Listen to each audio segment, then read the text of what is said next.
Guys, jadi ada analogi yang menurut aku menarik banget terkait pilpres dan aku mau sharing terkait analogi itu. Karena menurut aku analogi ini tuh masuk ke akal aku dan logika aku gitu loh, terkait dimana kita harus berpihak di pemilu 2024 ini. Apalagi aku yang masih bingung lah antara mau milih yang mana. Nah, analoginya ini disampaikan oleh seorang ustadz kepada jamaahnya terkait bagaimana kita berpihak di pemilu 2024 ini. Jadi ada seorang ustadz bertanya pada jamaahnya di sebuah majelis gitu, dan ustadz ini bertanya ke jamaahnya kayak gini, kalau semisal kita berada di zamannya Fir'aun, kita akan mengikuti pengikutnya siapa? Pengikutnya Fir'aun atau Musa? Terus jamaahnya menjawab pertanyaan dari ustadz itu, Musa, dengan serentak dan kompak gitu ya. Nah, terus ustadznya bilang kayak gini, kalian yakin milih Musa? Nah, terus sama jamaahnya dijawab lagi, yakin, dengan suara yang benar-benar rentak dan kompak. Semuanya menjawab yakin. Ustadz ini menjawab lagi, tapi Fir'aun yang membangun kota Mesir, yang membangun infrastruktur itu Fir'aun, yang membangun piramida Fir'aun, yang paling kaya di kaum itu Fir'aun, yang punya bala tentara banyak itu Fir'aun, yang punya banyak pengikut itu Fir'aun, yang bisa memberi perlindungan itu juga Fir'aun, yang berkuasa itu Fir'aun. Semua Fir'aun bisa melakukan hal itu. Sementara Nabi Musa, siapa dia? Dia hanya seorang pengembala dan dia hanya memiliki sebatang tongkat buntut.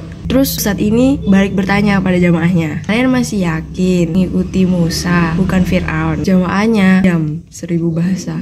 Kemudian si Ustadz menjelaskan kembali, sedangkan Nabi Musa kerjaannya menjaga kambing yang tiba-tiba mau mengajak kita untuk menyeberangi lautan tanpa memakai sampan, tanpa memakai perahu, tanpa kapal. Apakah yakin masih mau ikut Nabi Musa? Terus semua jamaah diam 1000 bahasa. Semuanya nunduk dan gak berani menjawab pertanyaan dari Ustadz itu. Setelah itu Ustadz menjawab, sebenarnya manusia di zaman Fir'aun dan manusia di zaman sekarang itu sama saja, alias tidak ada bedanya. Di zaman sekarang mayoritas gila-gila dengan harta, wanita, materi, dan lain sebagainya yang bersifat duniawi, atau mungkin mereka udah terkena penyakit wahan atau cinta dunia. Ustadz memperjelas lagi, sungguh Fir'aun di zaman sekarang maupun zaman dulu itu sama saja. Sifat Fir'aun itu akan tetap ada sampai sekarang, cuman bedanya wujud dan bentuknya aja yang berbeda. Karena sejarah itu akan terus berulang, dan kita harus mengimani kalau semisal Nabi Musa itu mengalahkan Fir'aun atas izin Allah SWT.